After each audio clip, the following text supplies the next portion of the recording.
Hello everyone, welcome back to my YouTube channel. आज की इस न्यू वीडियो में आप सब लोगों का स्वागत है। तो चलिए आइए देखिए, हमने 12वें चैप्टर को पिछली क्लास में कंप्लीट किया, हाफ किया था। ठीक है, कंप्लीट करने के बजाय इसमें परिवर्तित रेखाकृतियाँ ये वाला टॉपिक हमने स्टार्ट करा था।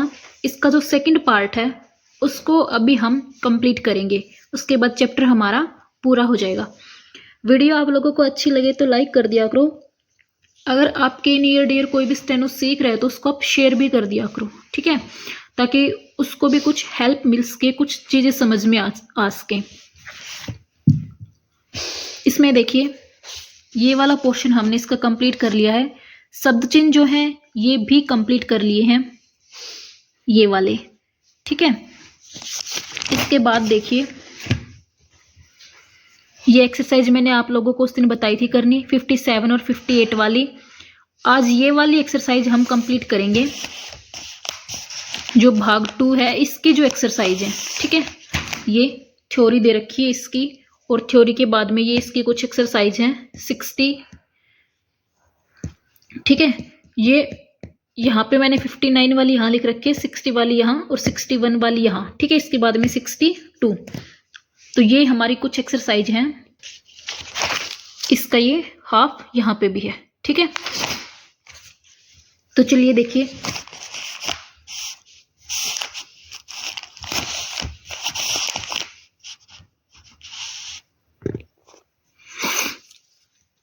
परिवर्तित रेखाकृति फर, हमने फै को 2 तरीके से लिखना सीखा था, ठीक है। तो इसमें देखिए किसको कैसे लिखा जाएगा, यानी कि ये वाली फॉर्म कब लिखी जाएगी और ये वाली फॉर्म कब लिखी जाएगी, ये मैंने आप लोगों को पिछले चैप्टर में भी क्लियर कराई थी। आई होप वहाँ आप लोगों को अच्छे से समझ में आ गया होगा, और जिसको वहाँ पे समझ में नहीं आया वो यहाँ पे समझ लेना अच्छे से, ठीक है। कुछ ना समझ में आया ना तो कमेंट करके पूछ लिया करो आप कि ये वाली चीज़ हमें समझ में नहीं आ रही। इसके बाद देखो फर, जब फर से पहले कोई स्वर आए, ठीक है, यानी कि अभी जैसे फर है हमारा, यहाँ पे भी फर आ गया, यहाँ पे भी फर आ गया। तो इसमें फर से पहले जब कोई स्वर आए, यानी कि यहाँ पे आ गया, ठीक है, यहाँ पे ऊ आ गया, तो जहां पर भी स्वर आ जाएगा वहां पे हमने क्या करना है, ये सिंपल फॉर्म बनानी है। ये चीज मैंने आपको पिछले चैप्टर में भी क्लियर कराई थी, इसकी जो पिछला पार्ट था उसमें भी क्लियर कराई थी कि जब फर, ठीक है, इससे पहले कोई वोवल आए यानी कि स्वर आए तो हम सिंपल फॉर्म बनाएंगे, अदरवाइज सिंपल आएगा तो हम उसको अल्टरनेटिव फॉर्म, ठीक है, यानी कि परिवर्तित रेखाकृति ये वाली बनाएंगे। तो देखिए आफर, ठीक है, तो आ की वोवल फे के साथ में रह, फर्स्ट प्लेस आ होता है हमारा, इसलिए ये लाइन से ऊपर रखा गया है। ऊफर, कट द लाइन क्योंकि थर्ड प्लेस की साउंड है, ये ऊ और ये फे के साथ में रह। ये चीज मैंने आप लोगों को पहले भी बता रखी है, ठीक है, जहां पे हुक लगानी सिखाई थी कि ये जो रह होता है ये पढ़ा बाद में जाता है लेकिन लिखा पहले जाता है, ठीक है। तो इस चीज का ध्यान रखना है आप लोगों ने कि ये वाला जो रह है ना, ये लिखा तो पहले जाएगा ऐसे बनाते हुए, लेकिन पढ़ा बाद में जाएगा। जैसे आफर, ठीक है, आ रह लिखा पहले गया और पढ़ा बाद में गया। इसके बाद देखिए सिंपल सा चैप्टर है, इतना मुश्किल नहीं है क्योंकि पीछे वाली चीजें ही दे रखी हैं, ठीक है, एक आध चीजें से बस अलग दे रखी हैं, अदरवाइज सेम सा ही है, बस 2 पार्ट में डिवाइड कर रखा है इसको। वक्र रेखाक्षरों के साथ, यानी जो करव वाले हैं, ठीक है, वक्र यानी कि गोल टाइप से जो बनते हैं, जैसे टफर, तो ट और फर, क्योंकि ये चीज मैंने आप लोगों को पिछले चैप्टर में ये सिर्फ खाली उसके साथ में दे रखा था, टर वगैरह के साथ में, ठीक है।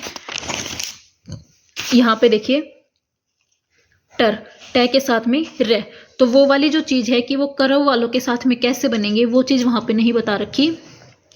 ये यहाँ पे कैवर्ग, पैवर्ग, तैवर्ग और मैल न, इसके साथ में बताया था कि कैसे बनेंगे, लेकिन करव वालों के साथ में इस चैप्टर में नहीं बताया था। करव में हमारा कौन सा वर्ग आता है, टै वर्ग आता है, ठीक है। तो ये उसमें बता रखा है कैसे बनेंगे। देखिए सिंपल फॉर्म बनेगी जैसे टफर, क्योंकि अभी देखो टफर लिखना है हमने, तो टफर में हम कैसे लिखेंगे, ट और फर। अगर हम टे के साथ में फर इस तरीके से लिखें तो देखो शेप में कितना डिफरेंस है। ये वाली लिखी भी आसानी से जा रही है और दिखने में भी अच्छी लग रही है, ये वाली लिखने में भी ऐसे टाइम लग रहा है और दिखने में भी इतनी अच्छी नहीं लग रही। ठीक है, हालांकि हैं दोनों ठीक, ये वाली भी ठीक है, ये वाली भी ठीक है, लेकिन ये रूल जो दे रखा है कि करव वालों के साथ में यानी कि वक्र जो गोलाई में बनने वाले अक्षर हैं उनके साथ में ये वाली फॉर्म जाएगी। ठीक है, तो इस चीज़ का ध्यान रखना, क्योंकि देखो जो वो वाली थी ना कि मैं के साथ में, तो वहाँ पे ये वाली यूज कर रखी थी, वहाँ पे यही वाली जाएगी, क्योंकि ये जो टेढ़ी है ना आउटलाइन, जिनको हम पड़ी रेखाएं बोलते हैं हिंदी में, जो टेढ़ी हैं इनके साथ में हम ये वाली करेंगे, लेकिन जो ऐसे, ठीक है, डाउनवर्ड जो है हमारी यानी कि सीधी रेखाएं जो हैं इनके साथ में हम कर्व वालों में ये वाली यूज करेंगे, ध्यान रखना इस चीज का। इसके बाद में देखिए फ्रागल। ठीक है, तो फ्रागल में क्या दे रखा है, फै के साथ में रे और गे के साथ में ले, कैसे लिख रखा है वो चीज देखिए। फ्रागल में जैसे हम लिखेंगे फै के साथ में रे, फ्रा, गे के साथ में ल, फ्रागल। ठीक है, इस तरीके से जाएगा फ्रागल। इसके बाद में देखिए फर, अल्टरनेटिव जो फॉर्म है वो कैसे लिखी जाएगी। परिवर्तित रेखाकृति का प्रयोग, पॉइंट 1 में क्या बता रखा है, जब फर से पहले कोई स्वर न हो। ठीक है, यानी कि कोई स्वर न हो, जैसे यहाँ पे स्वर था तो हमने सिंपल फॉर्म लिखी, यहाँ पे स्वर नहीं है तो अल्टरनेटिव यानी कि परिवर्तित फॉर्म लिखेंगे। ठीक है, जैसे हमने लिख दिया फ्री, अभी देखो फैर है, इसके बाद में ई की वोवल है, इसके पहले कोई भी वोवल नहीं दे रखी, इसके बाद में वोवल दे रखी है, तो हम सिंपल फॉर्म का यूज करेंगे। कैसे, फ्री, ये दे रखा है हमें फ्री, तो फै के साथ में रह, ई की साउंड दे रखी है तो कट द लाइन जाएगा फरस, फै रह और सै की सर्कल। ठीक है, फ्रास, फै रह और सही आ वाली वोवल लग गई। ठीक है, इसके बाद देखिए नेक्स्ट पॉइंट में क्या बता रखा है, कै वर्ग के पहले या बाद में न तथा डै, न ये वाला, डै अंग जिसको हम बोलते, ठीक है, अंग, सॉरी डै नहीं अंग, तथा ये यहाँ पे ऐसे डै नहीं अंग आएगा ये वाला। ठीक है, तथा ऊर्ध्वगामी रेखाक्षरों के बाद में वहां पे फर, अल्टरनेटिव जो फॉर्म है ये वाली यूज होगी, जैसे होफर। ठीक है, तो होफर को हमने कैसे लिख रखा है बनाया, ओ की वोवल है यानी कि टच द लाइन जाएगा, फै के साथ में रे। काफर, मैंने ये चीज़ आप लोगों को पहले भी बताई थी पिछले पार्ट में, अभी भी बताई है कि जो टेढ़ी बनने वाली लाइन है उनके साथ में अल्टरनेटिव फॉर्म का यूज होगा। ठीक है, फरेबी, फै रे ए और बी, फ्रेबी। ठीक है, फै रे ए बै और ई, फ्रेबी, इस तरीके से जाएगा। क्योंकि देखो यहाँ पे हमारी अल्टरनेटिव फॉर्म क्यों बनी, क्योंकि फैर रे, फर आ गया और फर से पहले कोई भी वोवल नहीं है तो हम अल्टरनेटिव बनाएंगे, अगर वोवल होता तो हम सिंपल बनाते। इसके बाद में देखिए फल, फल का प्रयोग यानी कि फै के साथ में ले का प्रयोग कैसे करना है, रेखाक्षर न, डै, कैवर्ग तथा ये न नहीं भाई अंग आएगा। ठीक है, ये यहाँ पे हर जगह पे डे लिखा हुआ है गलती से, न अंग, कैवर्ग तथा सीधे ऊर्ध्वगामी रेखाक्षरों के बाद। सीधे ऊर्ध्वगामी का क्या मतलब है कि जो सीधी लाइन से बने और ऊपर की तरफ जाए, ऊर्ध्व। ठीक है, यानी कि अधर, ऊपर की तरफ। ठीक है, अधर। इसके बाद में देखिए जैसे वर्ड दे रखे हैं राइफल, अब देखो रे, रे हमारा ऊपर की तरफ जाने वाला है और इसके बाद में फल आया है, फे के साथ में लाया है, तो अल्टरनेटिव फॉर्म बनेगी राइफल। बनेगी कैसे, रे आई की वोवल है, ठीक है, राइफल, तो अबोव द लाइन जाएगा। गाफिल, गे के साथ में फिल, नफल, न और फल, नफल। क्योंकि देखो नफल जो है ना, अगर इसको हम ऐसे लिखें तो देखो अजीब सा बन रहा है और ये ऐसे बन भी ठीक रहा है और जल्दी भी बन रहा है। ठीक है, स्टेनो में मेन क्या होता है, हमें कि टाइम बचाना होता है, क्योंकि स्पीड जो हमें लानी है ना वो तभी आएगी जब हम वर्डों को लिखने में ये करें कि मतलब हम उसको आसानी से लिख पाए और जल्दी लिख पाए। ठीक है, क्योंकि अगर वर्डों को लिखने में टाइम लगाएंगे तो फिर हमारी स्पीड तो आएगी ही नहीं, और स्पीड हमें 100+ करनी है, ये चीज़ ध्यान रखना। क्योंकि ये चीज़ मैंने स्टार्टिंग में इसका इंट्रोडक्शन दिया तब भी आप लोगों को बताई थी कि स्पीड में जो होता है ना, हम अगर 120 की लेके चल रहे हैं ना सीन वाली डिक्टेशन में, तब जाके हमारी अनसीन जो डिक्टेशन है ना उसकी 80 की स्पीड निकलेगी, 100 की मुश्किल से निकलेगी। ठीक है, अगर आपको 120 की निकालनी है ना एग्जाम में स्पीड, अगर आपकी 120 मांग रखी है तो वहां पे आपको कम से कम 140 या 150 की स्पीड रखनी पड़ेगी स्टेनो में, सीन वाली में, तब जाके आपकी अनसीन की आएगी। सीन और अनसीन का क्या मैटर है वो देखो, एक बार मैं बता देती हूँ। जैसे ये देखो, ये वाली है, ठीक है, हमारे डायरेक्टर एक आदरणीय व्यक्ति थे। सीन का क्या मतलब है कि हमने पहले ये लाइन पढ़ी, ठीक है, इसको स्टेनो में लिख के देखा, अगली पढ़ी उसको लिख के देखा। इस वाली एक्सरसाइज की हमने कम से कम 6 से 7 बार प्रैक्टिस कर रखी है। ठीक है, तो ये, और फिर हमारे सामने कोई खड़ा होके इसको बोले तो वो हमारी सीन डिक्टेशन के अंदर आती है, यानी कि हमने उसको पहले देख रखा है, हमें पता है कि उसमें क्या क्या वर्ड आने वाले हैं। ठीक है, जो इसमें पूरी में वर्ड आएंगे उन वर्डों की हमने प्रैक्टिस कर रखी है, तो हमारे सामने कोई बोलेगा उस वर्ड को तो हमें एकदम माइंड में ये हो जाएगा कि हाँ ये वर्ड हमने लिख के देखा था, ऐसे बनेगा।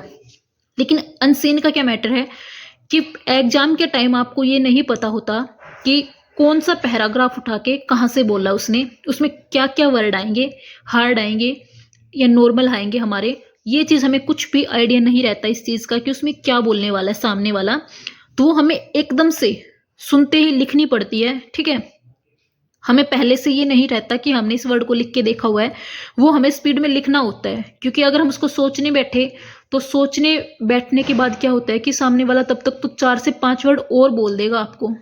ठीक है, तो वहां पे अनसीन होती है, तो वो स्पीड आपको रखनी पड़ेगी। इसलिए मैं कह रही हूँ कि अगर आपकी 120 की स्पीड है तब जाके आप 80 की स्पीड निकाल पाओगे यहाँ पे, तो इस चीज का ध्यान रखना। ठीक है, और स्पीड एक ही तरीके से आएगी कि बार बार स्टेनो को प्रैक्टिस करते रहो। अगर प्रैक्टिस छोड़ दी तो स्पीड भी चली जाएगी, चाहे भले ही आपकी 150 प्लस हो, लेकिन अगर आप उसकी प्रैक्टिस नहीं करोगे तो वो 100 भी नहीं निकलेगी आपसे, ये कन्फर्म है।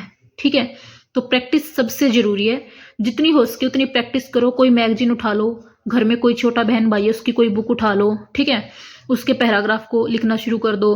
घर में जो अखबार आता है न्यूज़पेपर उसको उठाओ, उसमें से पैराग्राफ लिखना शुरू कर दो अपना, कोई भी मिल जाए आपको। ठीक है, बुक, अखबार, न्यूज़पेपर जिसको हम बोलते हैं भाई, तो ये कुछ भी मिल जाए आपको, ठीक है, उठा के अपनी प्रैक्टिस करना स्टार्ट कर दो।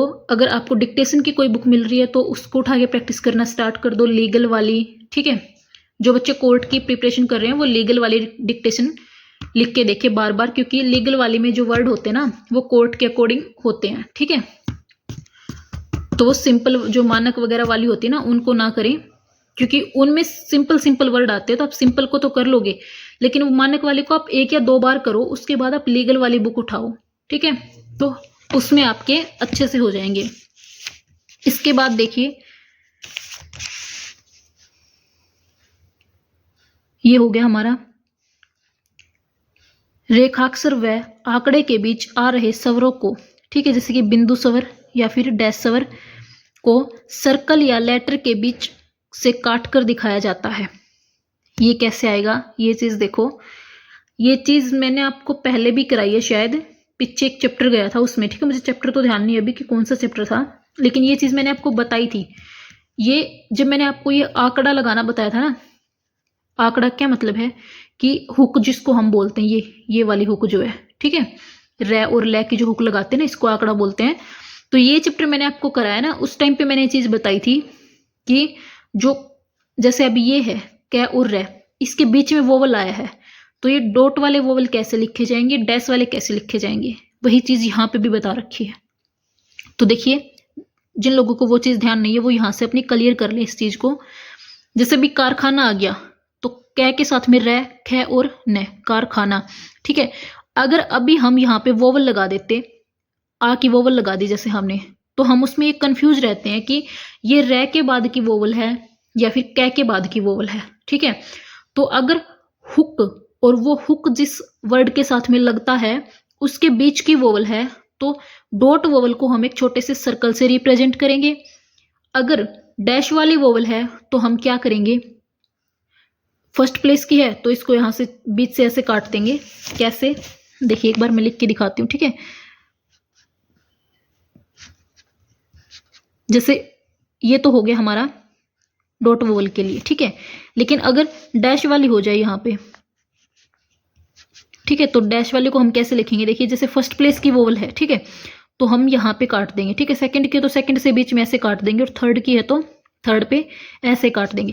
भाई ये तो ख के बीच की कटी हुई है, ठीक है, इसको ध्यान मत रखना, ऐसे छोटा सा कटेगा, यानी कि कै कटेगा अपनी प्लेस से, ठीक है।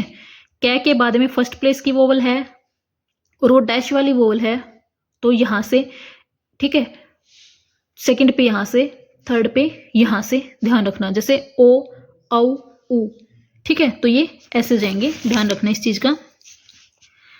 जैसे आ गया तुर्की, अभी देखो तुर्की, तय और रै के बीच में ऊ की वोवल आ गई, ठीक है, तो तय रै और कै, ऊ की वोवल है ना, तो देखो तय को थर्ड प्लेस से काट दिया ऐसे, तुर्की, ठीक है। यहाँ पे ये चीज आपको समझ में आ गई होगी, अच्छे से ना आए तो फिर भी कमेंट करके पूछ लेना, नेक्स्ट चैप्टर स्टार्ट कराने से पहले फिर बता दूंगी आप लोगों को। इसके बाद देखिए, जब वय ध्वनि के बाद वह आए तो वय, ठीक है, और वह तो कैसे लिखा जाएगा, इस तरीके से लिखा जाएगा, यानी कि खाली वह, ठीक है, तो इसको ऐसे हुक बना के लिखेंगे, ठीक है। और इसके बाद में अगर एक और ये वह आ गया, ठीक है, तो हम क्या करेंगे, इस वह के लिए ऐसे हुक बना देंगे और फिर सिंपल वाला वह लिखेंगे, ठीक है। यानी कि वह के अंदर ये वाला ऐड हो तो ऐसे हुक बनेगी वह के लिए। जैसे व्यवस्था, तो वह से था, वह के लिए हुक बन गई वह से और था। व्यवसायी, वह से और आई व्यवसायी, ठीक है, इस तरीके से जाएगा। ये एक्सरसाइज है, ठीक है। ये मैं आप लोगों को बता दूं कि मैंने ऐसे उतार रखे हैं, भाई कहीं आप लोग कंफ्यूज हो जाओ कि बुक में तो 60 वाली ऐसे नहीं दे रखी, बुक में आपको इसकी हिंदी मिलेगी, ठीक है। जो मैंने स्टेनो उतार रखी ना, बुक में आपको चैप्टर के पीछे ये वाली हिंदी में मिलेगी, हिंदी की मैंने स्टेनो उतार रखी है यहाँ पे, और जो हिंदी उतार रखी ना ये स्टेनो में मिलेगी आपको लिखी हुई बुक में, तो स्टेनो से हिंदी बना रखी है, ठीक है। तो इस चीज का ध्यान रखना। ऐसे ही ये वाली है, ये आपको बुक में स्टेनो में मिलेगी लिखी हुई, मैंने हिंदी उतार रखी है, और ये वाली जो है हिंदी मिलेगी, स्टेनो उतार रखी है, ठीक है। मिलते हैं नेक्स्ट वीडियो में, तब तक के लिए ऑल द बेस्ट। अगर कुछ ना समझ में आया तो कमेंट करके पूछ लेना, वीडियो अच्छी लगे, समझ में आए तो लाइक करना, जिसने सब्सक्राइब नहीं कर रखा हो चैनल को सब्सक्राइब करना, वीडियो को शेयर करना चाहते हो तो शेयर करना। मिलते हैं नेक्स्ट वीडियो में, थैंक यू।